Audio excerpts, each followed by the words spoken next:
8 de diciembre de 1997. Padre Marshall Roberts. Parte 1. Inmaculada Concepción de la Virgen María. Queridos amigos en Cristo. Aunque ha pasado poco más de un mes desde mi última visita, no han estado lejos de mis pensamientos ni de mis oraciones. Han circulado muchos rumores en las semanas transcurridas desde entonces, y creo que es necesario ahora abordar algunos de ellos. Además de los rumores, sé que muchos de ustedes tienen preguntas sobre las medidas que he tomado desde mi partida, y también intentaré responderlas. Creo que puedo confiar en sus buenos recuerdos del tiempo que pasé entre ustedes para poder ignorar las falsedades más flagrantes, y en esta carta simplemente quisiera recordarles algunos de los temas que ustedes mismos han escuchado en mis sermones o lecciones de catecismo. Espero con esta carta ayudarles a comprender algunas de las graves dificultades que me obligaron a dejar la Fraternidad San Pío X. Primero, disiparé algunas de las falsas razones que circulan sobre el motivo de mi partida. Luego, hablaré de los dos factores principales que me obligaron a dejar la fraternidad. En cuanto a los falsos rumores, ciertamente no me fui por descontento con las capillas que estaban bajo mi cuidado. Aunque siempre surgen problemas al tratar con personas con ideas diferentes sobre cómo hacer las cosas, pensé que había una gran promesa de crecimiento espiritual y que cualquier dificultad que hubiera podría eventualmente superarse. Tampoco me fui por tener algún plan secreto. Hasta el fin de semana anterior a mi partida, no había previsto una partida tan apresurada. No dejé la sociedad por rencor hacia sus líderes, aunque me alarmaba el creciente espíritu sectario entre algunos de ellos. Por último, no me fui simplemente por mi amistad con los padres Fullerton y Urruti. Es cierto que el episodio en el seminario me abrió los ojos a muchos males. También es cierto que vi aplaudir la conducta más inescrupulosa y aprobar toda clase de mentiras desde el incidente en el seminario en mayo. Pero ninguna de estas cosas es la verdadera razón por la que me fui. De hecho, incluso después de estos incidentes, seguía planeando permanecer en la sociedad. Dicho esto, surge la pregunta, ¿por qué me fui entonces? Dejé la Fraternidad San Pío X por mi devoción a la Iglesia de Roma. Siempre he enfatizado en mis sermones la necesidad de ser romano, de estar unido a la sede de Pedro. Les dije a todos que ser católico es ser romano. No me malinterpreten. No digo que ser católico signifique abrazar el modernismo y todos los cambios liberales. A estos me opongo con la misma intensidad que siempre. Por otro lado, al romper todo contacto con Roma, se caería en el error opuesto, un error que, a la larga, desembocaría en el protestantismo. Podrían objetar que yo sabía que la compañía era polémica en sus ataques contra el modernismo, y este no ha desaparecido. Es cierto. Estoy de acuerdo en que se pueden objetar los abusos, pero esto debe mantenerse dentro de ciertos límites. Siempre se debe mantener un espíritu de respeto filial hacia las autoridades involucradas. Protestar no es un bien absoluto, requiere que se siga respetando el oficio de los involucrados y se busque el bien común de la Iglesia. No se puede protestar y aislarse de la Santa Sede, fingiendo ser católico. Un católico siempre recuerda que el Papa es el Santo Padre, el Padre de todos los hijos e hijas de la Iglesia. Nunca se puede renegar de su propio Padre. Roma sigue siendo la autoridad suprema. Pero me temo que la compañía está dejando de ser romana en el verdadero sentido de la palabra.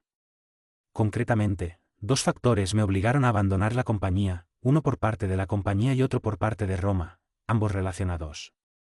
Todos conocen las nuevas ordenanzas de la sociedad que aparecieron este año. Saben de la concesión de nulidades por parte de la sociedad, lo cual demuestra que la sociedad ha entrado en terreno peligroso. En el seminario me enseñaron que la sociedad no podía conceder válidamente tales nulidades. Sin embargo, esa es ahora la política oficial. Luego está la comisión canónica con sus dispensas, entre comillas, algunas de las cuales solo Roma puede conceder. Rechazo y siempre rechazaré cualquier pretensión de la sociedad de hacerse el Papa. Todo esto es muy poco tradicional y anticatólico. Debo recordarles que nunca en la historia de la Iglesia un grupo de sacerdotes que se declaren católicos se ha arrogado la autoridad para conceder nulidades. Solo Roma o un obispo diocesano pueden hacerlo válidamente. Recibir una nulidad inválida y luego intentar casarse constituiría sin duda un sacrilegio. En cuanto a las dispensas, la Iglesia las exige en muchos casos para la validez del matrimonio. Algunas de estas nunca se han concedido, salvo por Roma. Están reservados a Roma en virtud de la autoridad del Papa. Sin embargo, la sociedad no duda en afirmar que puede desatar lo que Pedro ató, contrariamente a las palabras de nuestro Señor: todo lo que atéis en la tierra quedará atado también en el cielo. La sociedad pretende que se trata de un caso de necesidad, pero no es así a menos que se alegue que el Papa es incapaz de ejercer su autoridad para el bien de la Iglesia, lo que equivaldría a decir que no es realmente el Papa. Sedevacantismo en la práctica, aunque no declarado. Se trata de instaurar otra autoridad igual a la de Pedro en la Iglesia. La segunda razón que me impulsó a marcharme son los dos documentos recientes de Roma. Estos documentos reafirman lo que el Papa enseñó en su motu proprio Ecclesiae Dei Afflicta de 1988, es decir, que los 4 obispos consagrados por el arzobispo Lefebvre fueron excomulgados por el delito de cisma. Sin embargo, van más allá y afirman que los sacerdotes y diáconos de la fraternidad también incurren en esta excomunión. A pesar de los intentos del obispo Feley el mes pasado de socavar su autenticidad, hice lo que él debía haber hecho y lo que cualquier persona con sentido común habría hecho: solicité a la propia Roma la verificación de estos documentos. Son auténticos. Y, contrariamente a las afirmaciones del obispo Feley y del padre Scott, sí justifican la validez de las excomuniones. No digo que el obispo Feley o el padre Scott intenten engañar a los fieles. Más bien, la fraternidad se está encerrando en su propio sistema de argumentación, de modo que no puede hacer otra cosa que repetir los mismos argumentos sin cesar. Ya no son capaces de comprender ni escuchar los argumentos de la otra parte. Pero a pesar de las afirmaciones de los líderes de la fraternidad, Roma da una razón, y es teológica. Consagrar obispos contra la voluntad del Papa nunca puede justificarse, ya que tal acción atenta contra la fuente misma de la unidad de la Iglesia. En la Fraternidad San Pío X siempre hemos argumentado que existe una necesidad, pero Roma ha respondido al argumento: tal caso no podría existir, pues implicaría una deficiencia en la providencia de Dios sobre la Iglesia.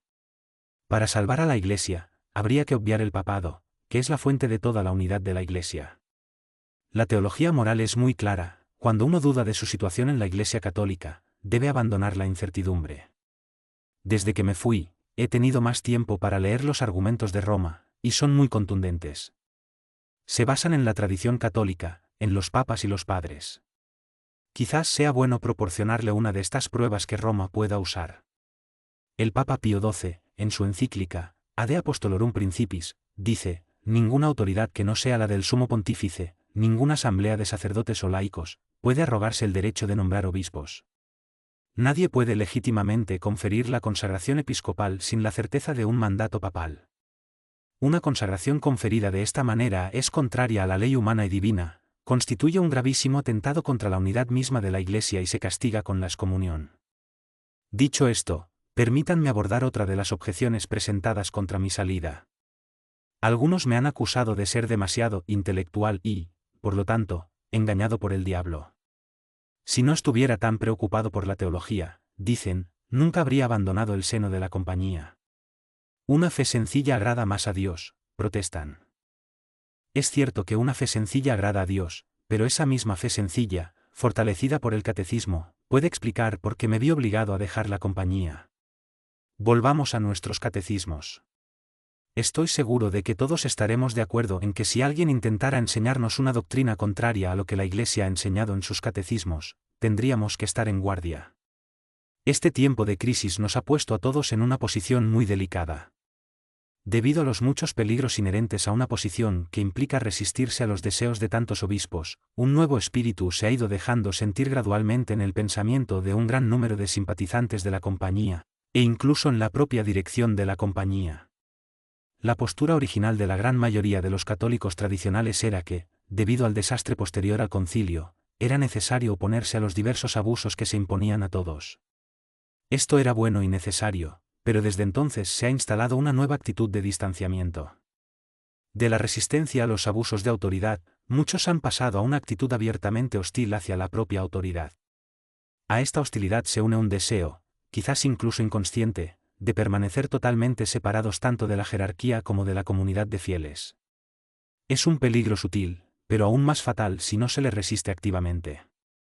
Todo esto ha dado lugar a una nueva visión de la naturaleza de la Iglesia católica.